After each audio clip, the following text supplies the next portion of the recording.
मध्ये खरे redevelopment hotspot जे सध्या खूप चर्चेत आहेत.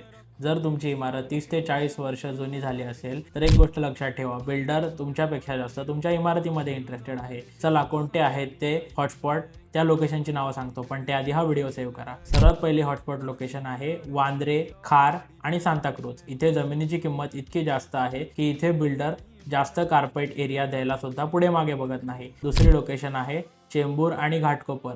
चांगली कनेक्टिव्हिटी, जास्त FSI आणि जुन्या इमारती म्हणजे रिडेव्हलपमेंटसाठी उत्तम जॅकपॉटच. तिसरी लोकेशन आहे अंधेरी पश्चिम आणि जुहू. इथे लोकांना एरिया कमी मिळाला तरी चालेल पण लोकेशन सोडायची नाही. चौथी लोकेशन आहे मालाड आणि गोरेगाव परिसर.